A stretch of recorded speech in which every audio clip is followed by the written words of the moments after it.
Hello guys, നമ്മൾ ഇന്ന് സംസാരിക്കാൻ പോകുന്നത് നമ്മൾ ഡേ ടു ഡേ ലൈഫിൽ കോമൺ ആയിട്ട് ചെയ്തു വരുന്ന ചില ഫസ്റ്റ് എയ്ഡ് മിസ്റ്റേക്സിനെ പറ്റിയിട്ടാണ്. ഒന്നാമത്തത്, നമ്മുടെ കയ്യിൽ എന്തെങ്കിലും പൊള്ളലേൽക്കുകയാണെങ്കിൽ നമ്മൾ നേരെ പോയിട്ട് വെണ്ണ തേക്കുക, നെയ്യ് തേക്കുക, പേസ്റ്റ് തേക്കുക, ഇങ്ങനത്തെ കാര്യങ്ങളൊക്കെ ചെയ്യുന്നുണ്ട്. നമ്മളെന്താ തിന്നാൻ പോവാണ് ആ കൈ വെണ്ണയൊക്കെ തേച്ചിട്ട്? വെണ്ണ എന്ന് പറയുന്നത് കഴിക്കാനുള്ളതാണ്, നെയ്യ് എന്ന് പറയുന്നത് കഴിക്കാനുള്ളതാണ്, അല്ലാണ്ട് മുഖവിൽ തേക്കാനുള്ളതല്ല. സോ കുഞ്ഞു പൊള്ളലൊക്കെ ആണ് എങ്കിൽ നമ്മളൊരു റണ്ണിങ് വാട്ടറിൽ അല്ലെങ്കിൽ ഒരു പാത്രത്തിൽ വെള്ളം എടുത്തിട്ട് അതിൽ കൈ മുക്കി വെക്കുക. ഇനി രണ്ടാമത്, ഇങ്ങനെ നമ്മൾ പൊള്ളിക്കഴിഞ്ഞിട്ട് ബ്ലിസ്റ്റേഴ്സ് ഉണ്ടാവും, കുമിളകൾ ഉണ്ടാവും.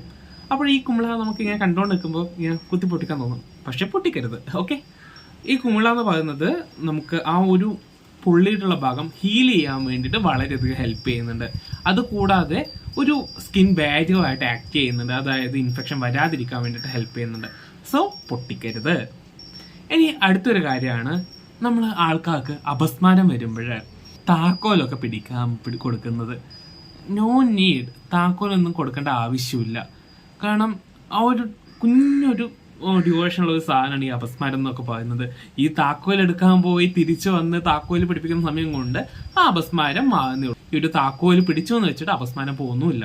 നിങ്ങൾ ജസ്റ്റ് ചെയ്യേണ്ടത്, ആളെ ഞാൻ ഈ ഒരു ഫോട്ടോയിൽ കാണിക്കുന്ന പോലെ ആ ഒരു സൈഡിലേക്ക്, ലെഫ്റ്റ് സൈഡിലേക്ക് ചെരിച്ച് കിടത്തിയാൽ മതി. ഇങ്ങനെ ചെരിച്ച് കിടത്തുന്ന സമയത്ത് ഈ ഒരു വായിലുണ്ടാവുന്ന ഉമിനീരുണ്ടാവില്ല, ഒരുപാട് സെക്രീഷൻസ് ഉണ്ടാവും, തിരിച്ച് നമ്മുടെ ശ്വാസകോശത്തിൽ പോവാതിരിക്കാനൊക്കെ ഹെൽപ്പ് ചെയ്യും. ഇങ്ങനെ അപസ്മാരം അടിച്ചിട്ട് ഇങ്ങനെ വരച്ചുകൊണ്ടിരിക്കുന്ന ആളാണെങ്കിൽ അയാളുടെ അടുത്ത് നിന്ന് അയാൾ എവിടെയെങ്കിലും തട്ടി എന്തെങ്കിലും പരിക്ക് പറ്റാൻ സാധ്യതയുള്ള, ഇപ്പോഴെന്ന് കസേരയോ മേശ എന്തെങ്കിലും ഉണ്ടെങ്കിൽ അത് അവിടെ നിന്ന് മാറ്റി വെക്കുക.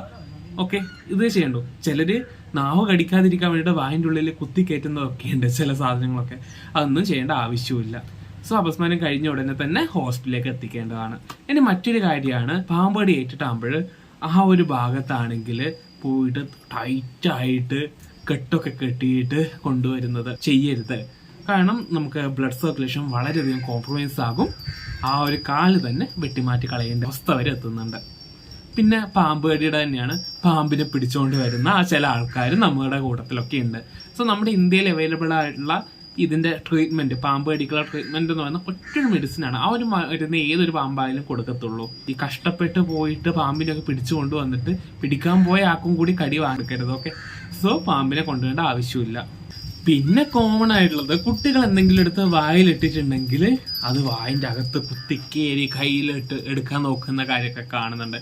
ചെയ്യരുത്, അത് വീണ്ടും വീണ്ടും ഉള്ളിലേക്ക് പോകാനുള്ള സാധ്യതയുണ്ട്. സോ പെട്ടെന്ന് ഇമ്മീഡിയറ്റ്ലി ഹോസ്പിറ്റലിലേക്ക് എത്തിക്കുക. പിന്നെ കണ്ണിലൊക്കെ എന്തെങ്കിലും തഴച്ച് കയറുകയാണ്, എന്തെങ്കിലും ഗ്ലാസ് ഒക്കെ തഴച്ച് കയറുകയാണെങ്കിൽ കൈ കൊണ്ട് പോയി വലിച്ചെടുക്കാൻ നോക്കരുത്. ആ ഒരു ഇൻഷുറി വളരെയധികം വേഴ്സിനാകാനുള്ള കാര്യമാകുന്നുണ്ട്.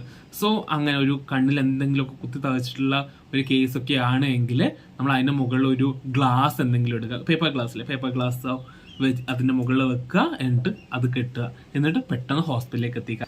പിന്നെ ചിലരുണ്ട്, എന്താ പൊന്നേ, പൊള്ളലൊക്കെ ആയിട്ട് വരുവാണ് അല്ലെങ്കിൽ മുഖമൊക്കെ ആയിട്ട് വരുവാണെങ്കിൽ അതിൻ്റെ മുകളിൽ മഞ്ഞൾ തേച്ച് കെട്ടിയിട്ടൊക്കെ വരുന്ന ആൾക്കാരുണ്ട്, ഹോസ്പിറ്റലിലേക്ക് എത്തിക്കുന്ന ആൾക്കാരുണ്ട്. ഈ ഒരു ഹോസ്പിറ്റലിൽ എത്തിയിട്ടാകുമ്പോൾ ഈ മഞ്ഞളൊക്കെ കഴുകി കളയലായിരിക്കും ഏറ്റവും വലിയ പണി. എന്തോ ഇത്. സോ അങ്ങനത്തെ കാര്യങ്ങളൊന്നും ചെയ്യരുത്, പെട്ടെന്ന് ഹോസ്പിറ്റലിലേക്ക് എത്തിക്കാനാണ് വേണ്ടത്. സോ ഗായ്സ്, ഇത്രയൊക്കെയാണ് ഇന്നത്തെ വീഡിയോ. നിങ്ങൾ ഇതുപോലത്തെ എന്തെങ്കിലും ആയിട്ട് നേരിട്ടിട്ടുണ്ടെങ്കിൽ നിങ്ങൾ ജസ്റ്റ് ഒന്ന് കമന്റ് ചെയ്യുക.